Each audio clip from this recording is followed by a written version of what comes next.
Hey, what's going on, Silver Fox family? This is Silver Fox here. Hey, the first video got corrupted somehow. The audio's all garbled, so I'm going to be redoing this to the best of my ability. I'm a little sick today, so I don't have as much energy and gusto as I normally do, but bear with me. I'm going to be breaking down into three parts. The first one is how I bought the car, and the second one is going to be finding an engine, and the third one's going to be getting it fixed. So I have a 2012 Honda Odyssey. We bought it used for $8,700, and it was initially listed for hire. I think it was initially listed for about 10 grand or like 11, and we haggled them down because I knew that they were buying a brand new Sienna, and so I got them down to 8,700, and I asked them, hey, what have you guys done to the car? Do you drive it daily? And they said that they got a new belt and water pump put in, and they drive it every day. And you'll soon learn later, but I should ask the question, did you replace everything, including with the timing belt? So if you guys ever are buying a used car that has a timing belt instead of a timing chain, make sure to double ask, was it just the belt or did you change all the accessory parts with the belt? So, um, so I was under the impression everything got changed with the belt, and I've been driving it for about a year, haven't had really any issues, thankfully, and I'm driving up to this area with that's called Park City, and I'm going up there to do a business deal for my side hustle, and I'm driving. I don't know if I can move this anymore, but Park City is beautiful. Look at that. This map is frozen on me. But basically, Salt Lake City is here. And if anybody's familiar with, oh, there we go. If anybody's familiar with South Salt Lake, you hike up the 80 over on like Parley's Pass. And it's a pretty good hike to get up to Park City down here. And as I'm driving, I'm in the fast left lane. It's a 3-lane highway to get up there. And I'm in the fastest lane, going the speed limit. And all of a sudden, I feel like the engine lost power and went into limp mode. And then, so I lose all power going up the fastest lane of the highway.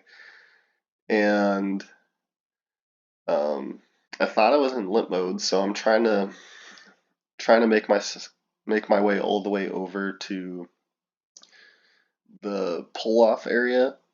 And thank God it wasn't a very busy day, otherwise I would be literally stuck in the highway. But I was able to move all the way over in one fall swoop without getting hit, so thankful that we did not get hurt at all. But that whole incident happened like right around here at the bottom of the canyon as you're going up in elevation. So just the strain of going up the hill broke that belt, and later we'll all learn that it was a tensioner, a metal piece that wasn't replaced, and just gave out for whatever reason. Probably the strain of going up the hill, I would assume. But I make it to the side of the road, and I always know that if you have when I thought I was in limp mode, I thought it was a transmission issue. I've always been taught that if you have an engine light on, it's best to turn off your car to figure out what it is before turning it back on again. And so it was one of the colder days right after Thanksgiving. It was Black Friday, actually. And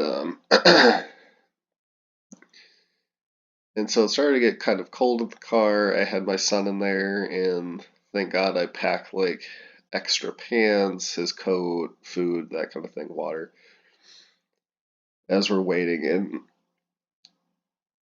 I tried to turn the car back on again just to get a little bit of heat since we were starting to freeze, and I got no response from the engine at all, so I really knew we were in a bad place.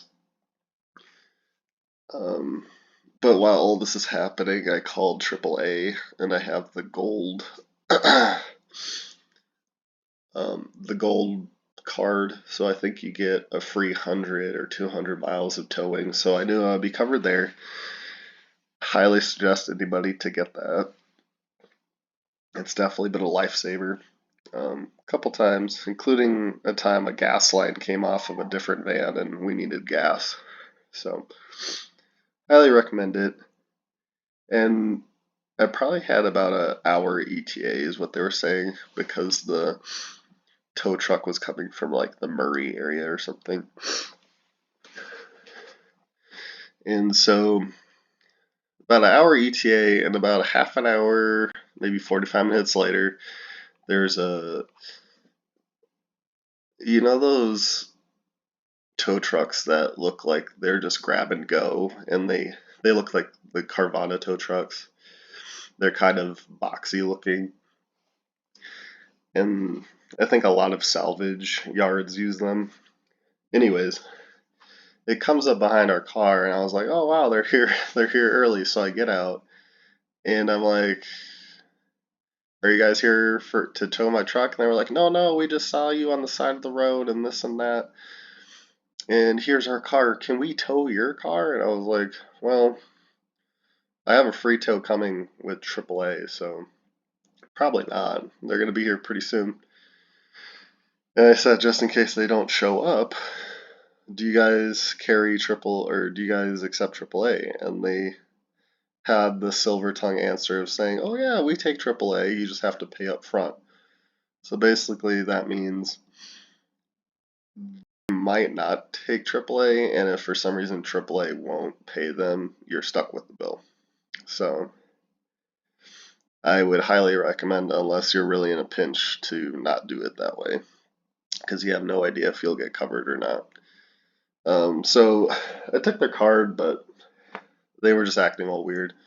So I guess they go up and down I-80 around there in Parley's Pass, and they just look for broken down cars, which is pretty normal. Usually you see at least about 3 cars and about 3 semis on the side of the road there. So just happened to be me that day. And so we eventually did get picked up by the tow truck. He was a super nice guy and took us to a mechanic shop near the house.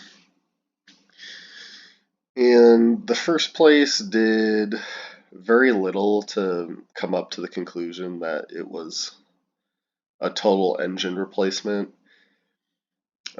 Like obviously if there's an engine light on, there's codes associated with that and stuff, and I was never made aware about that. And apparently there's like a viewport in the engine that you can kind of see what's going on. Not entirely, but they never looked at that, and they came to the conclusion that I knew engine. And I said, "But how do you guys know? Did you take a look at any of these things?" And then the master tech said that he would look at it right then and there. And he said, "Hey, we have this engine code. We have what looks to be a broken belt inside of the viewport thing, and you're gonna need a new engine." And I was like, "Okay, cool." And they're also a repair shop that won't provide your own parts, so I kind of figured we might be paying more with them anyways. And I called up one of our friends and I explained to him what we were dealing with, and he goes, "Yeah, maybe you shouldn't go there, and said, do you have any other place you can take it to, and I'll help you out as far as like getting an honest answer for it. And so there was another place that we have taken our brakes to down the road, and I explained to them what happened, and they were also under the impression that possibly it was a bad motor because it's an interference type engine. So if anything happens with the timing belt or any of the other mechanics around it, you're pretty much like 99% chance that it won't work anymore. And they were like, yeah, we can check it out, but no promises. And it's probably going to cost about $500 to put a new belt on just to see if it works. So they ended up doing that, and I think we waited a week for that to happen. And then they got back to us and they told us that all the valves were bent from the tensioner breaking, which is this metal part that keeps the belt tight. And then that caused the belt to break. So,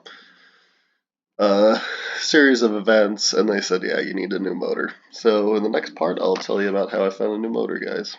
All right, stay safe out there, stay healthy, and we'll talk to you on the next one. See ya.